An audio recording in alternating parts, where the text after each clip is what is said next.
What's going on, everyone? Welcome back to the show.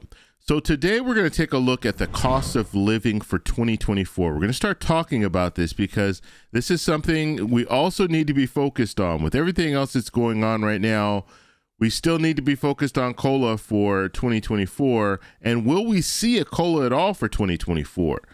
Some are saying that we're not going to see anything. Some are saying we might see 2%. And so if you're receiving Social Security right now, this video is for you because we're going to be talking all about COLA. But first off, if you guys can do me a favor, please like the video, subscribe to the channel, hit that little bell notification, and then click all. By clicking all, you'll get notified anytime we post a video. We do daily videos here, so by clicking the bell notification and clicking all, you should be getting updated every day. And you can also follow me on Twitter at the TEC Show Live. I post videos over there, so anytime I post a video on YouTube, I also post it over there. And if you guys can also do me a favor and retweet, so retweet what I post and share it with your family and friends. Okay, let's go ahead. I want to talk a little bit about the cost of living because we saw the 8.7% cost of living for 2023.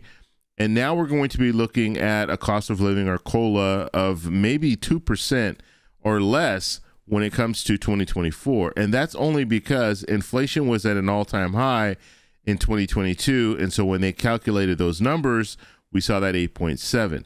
Right now, we're seeing inflation start to decrease. That doesn't mean that you're spending less, because believe me, when I go to the grocery store, it seems like I'm spending the same amount of money that I was spending last year.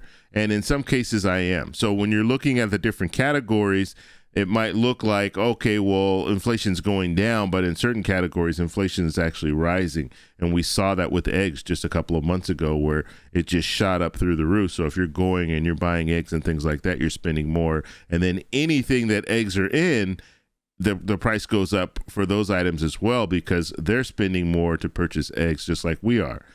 So when we're looking at COLA and we start thinking about things, there are a couple of studies that have been done, and I'm going to show you some different clips from these different articles that talk about what's going on with COLA and what we could potentially see for COLA in 2024. The average retiree has found living with these high rates of inflation extremely difficult, said David Tinsley, senior economist at Bank of America Institute. He went on to say, for the week ending February 18th, individuals born in 1964 or before had household spending that increased between 4 and 6% year over year versus 2% for all ages, according to the Bank of America Institute. And so this is an interesting study when we're looking at the spending habits. People who are receiving Social Security, people who are older, people who are retired, they're tending to spend a little bit more per percentage when you compare it to all other categories. And one of the things that they're saying is because of that cost of living adjustment, the 8.7% people this year are spending a little bit more than the average person. Because if you're looking at the average person that might not receive a cost of living adjustment and they didn't receive a raise at work, they're not going to be spending any more. Their spending habits are probably going to be about the same. Whereas people who received a COLA, they received that increase, and so now they're in a situation where they can spend a little bit more. And so maybe that's the reason why we're seeing that increase when it comes to the study that they did with Bank of America. And another thing that we need to understand, Bank of America has a lot of data because they know how old their customers are. They know the spending habits of their customers. And so this study is pretty concrete when it comes down to it. They're not just doing a survey and asking people different questions. They're actually pulling up the data because they have all that information. A few weeks back, I did a video and I talked about this. When it comes to the banks, they have a lot of our information. They know how we're spending, and they're going to be the first ones to send off the warning signs. And they've already started doing that by laying people off, but they're going to be the first ones to send out the warning signs. Look, people are struggling. They can't pay their bills. They're going to start defaulting on their loans, and we're going into a deep recession. They're going to be the ones that are going to tell us that because they have all the data when it comes to that. And Tinsley goes on to say, increased costs for food, rent, or utility bills, for example, has been particularly burdensome for low-income and older generations households. And the article goes on to say, what this cost of living increase has done is allowed them some breathing space to move their spending higher, he said. But I don't think anyone would pretend they aren't facing quite a lot of pressure still. And so kind of like I said, there's a little bit of extra money because of the cost of living adjustment, but people are still struggling. And with the future uncertainties, we don't know what's going to happen. And so that's what's scary, because people receive this 8.7% increase and it's still not enough. And we know in 2024, it's probably going to be less than 8.7. And so now what are people going to do at that point? And so, and some economists are making the argument that, and I know this is not a popular argument, but you do have some economists saying this, that cost of living adjustments pretty much it's made inflation a little bit higher than what it normally would have been if there was no cost of living adjustment.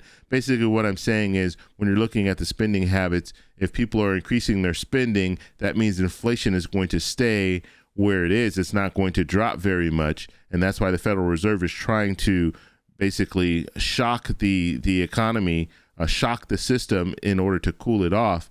But if you receive a little bit more money, then you'll spend a little bit more money. Not that you're spending it on luxurious items. You're just spending it to stay afloat, but you have that money to spend. And if you have that money to spend, then inflation will still be at the same level, or if it drops, it's going to drop a lot slower than if you don't have any money at all.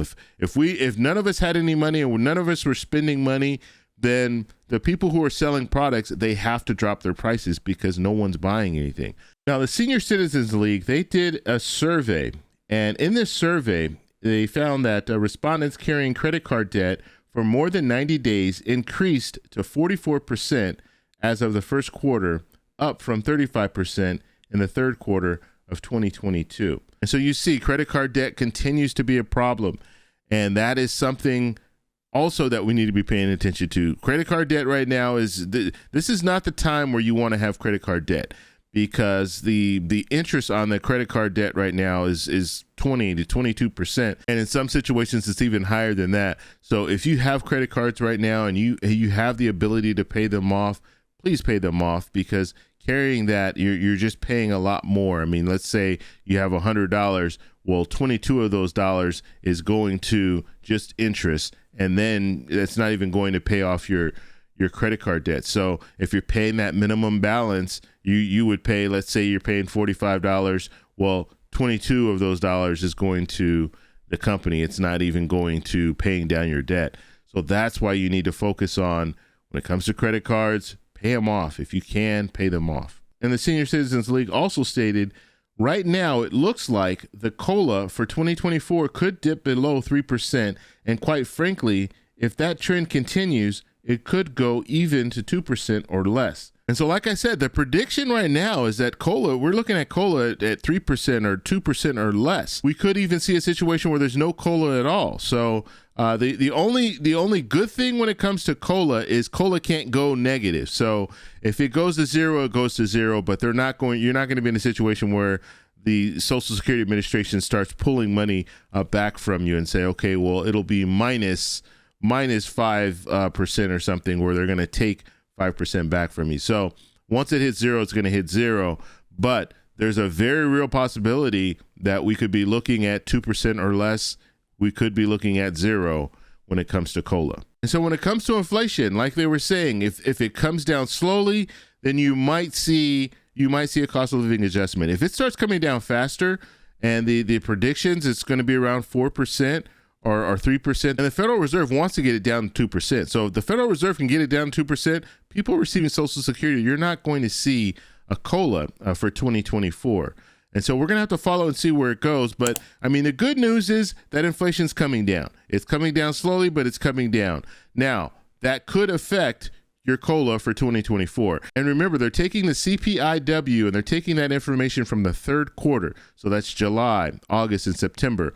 That's what they're using to calculate COLA for 2024. And so the bottom line is, when it comes to COLA for 2024, it's probably not going to be around 5% or even the 8.7%. We're probably not going to see that. It's going to be much, much less. And so my advice right now is just prepare. If you have money that you can put aside, put that money aside. If you guys have any questions, post them down below. If you like this video, please give me a thumbs up. Please subscribe for more, and I'll talk to you in the next one. Bye.